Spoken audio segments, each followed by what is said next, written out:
I'm Mike Manal from Nerds of Color, and I'm here with writer and director Drew Hancock for the amazing movie Companion. How are you, Drew? I'm good. How are you? I Good. love your shirt. Thank you. I'm glad you said that because I got you one as well. Oh my gosh. Hope that's all right. Thank you so much. Yes, absolutely. Thank you for making this amazing movie, honestly. It's rare that I find one of my favorite movies this year in a January because the year's so ahead of time, but I know for a fact that this is going to stay on my top 10 wow. by the end of this year Thank because you. no other movie has just melted my brain. Thank you. In recent years than Companion, which I loved. Can I ask how you saw it? Yeah, absolutely. I saw it at the press screenings yesterday, Yeah. and then also one earlier Great. this year. So you saw it in the crowd. I That's did. important. I Not did. a link. Yeah, I love and that. they were super surprised at some of the twists, which I that's love. great. Yeah. What I love about the movie as well is there's a deeply feminist message in this movie at a time that I think that we really need it the most.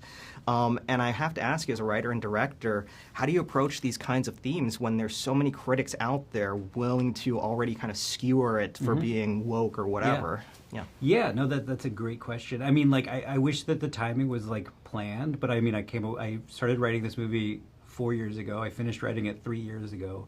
We shot it 2 years ago. We edited it a year ago. So you can't really like know what the world's going to be like when you showcase your movie.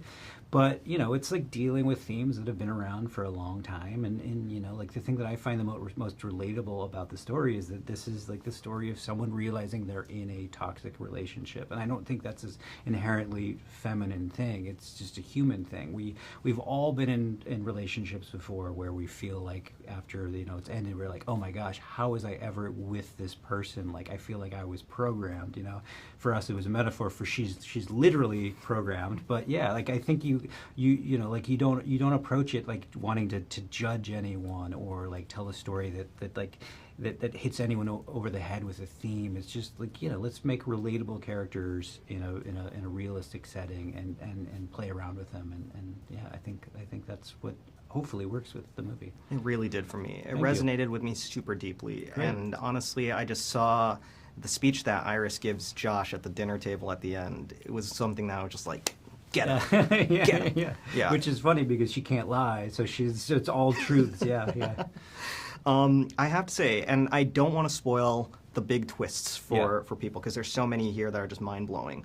But given that this movie is a brilliant blend of so many different genres, sci-fi, comedy, thriller, what were the inherent inspirations from a pop culture perspective that kind of infused what you put into Companion? Yeah, no, that's a great question. I mean, it really, the purpose of writing the movie came from a place of like, a place in my career where I wasn't getting the job opportunities that I wanted. Like, I love genre, I love horror, I love thrillers, I like sci-fi, but like I wasn't getting those job opportunities, and it took a pandemic for me to sit down and go like, well, what's the problem? Why aren't you? And I realized it's a me problem.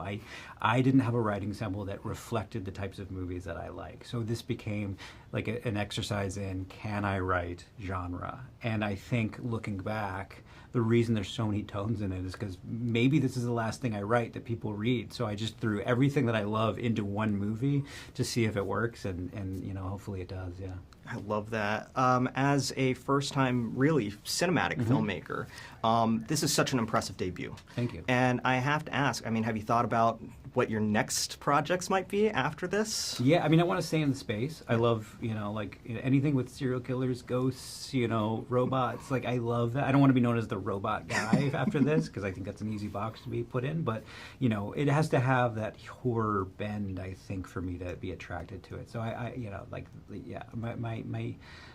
have my ear to the ground for those kind of projects. Yeah. I think you're exceptionally good at this. As a horror fan and a genre fan myself, I cannot wait to see you just completely reinvent this genre and this portion of the industry. So, Drew, thank you so much for your time, and thanks for the shirt, of course, and thank you for this wonderful movie. Yeah. It's so nice meeting you. Nice meeting you too. Always professional artists and professors. Maybe a nerd who's just like you, talking about the things that you like too. So I invite you to the NOC. In full color, you see me. The hard knock life. Comics, movies, and TV. Yeah. Pop culture with a different perspective. Watch it on your screen, hit play, so check this.